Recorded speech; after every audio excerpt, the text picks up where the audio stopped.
అదో వర్షాకాల సమయం. ఓ గర్భవతి ఆటో కోసం ఎదురు చూస్తా ఉంది. వర్షంలో తడుస్తూ ఒక ఆటో అతను ఆ అమ్మాయిని భద్రంగా ఆటోలో తీసుకెళ్ళి ఆ అమ్మాయి హాస్పిటల్‌కి వెళ్ళాలంటే హాస్పిటల్ దగ్గర దిగబెడతాడు.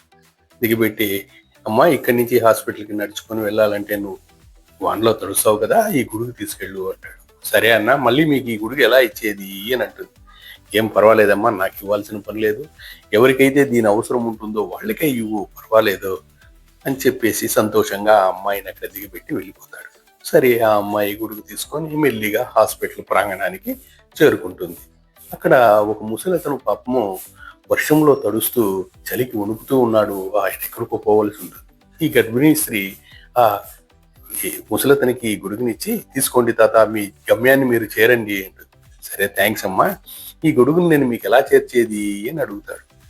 "ఏం పర్వాలేదండి, మీరు ఇది ఎవరికైతే అవసరం ఉందో వాళ్ళకి ఇవ్వండి, పర్వాలేదు" అని చెప్పి ఆ అమ్మాయి వెళ్ళిపోతుంది.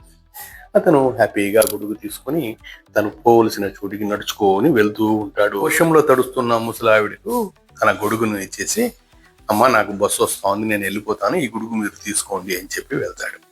ఆమె సంతోషంగా ఆ గొడుగును తీసుకొని వెళ్తూ ఉంటే ఒక చిన్న అమ్మాయి పరిగెత్తుకొని పోతా ఉంటుంది వానలో.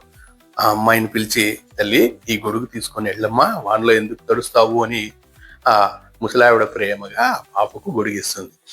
ఆ పాప ఆడుకుంటూ నేరుగా ఇంటికి వెళ్తుంది. ఆ అమ్మాయి కోసం ఎదురు చూస్తున్న తండ్రి, అబ్బా, కూతురు వచ్చింది అని చూడగానే సంతోషంతో ఆ అమ్మాయిని తీసుకొని ప్రేమగా ముద్దులాడతాడు. ఇంతకు ఆయన ఎవరు అంటే, ఉదయము ఆటోలో ఆ గర్భిణీ స్త్రీకి గొడుగు ఇచ్చినటువంటి ఆ ఆటో డ్రైవర్. ఈ కైండ్ ఇట్ కమ్స్ బ్యాక్.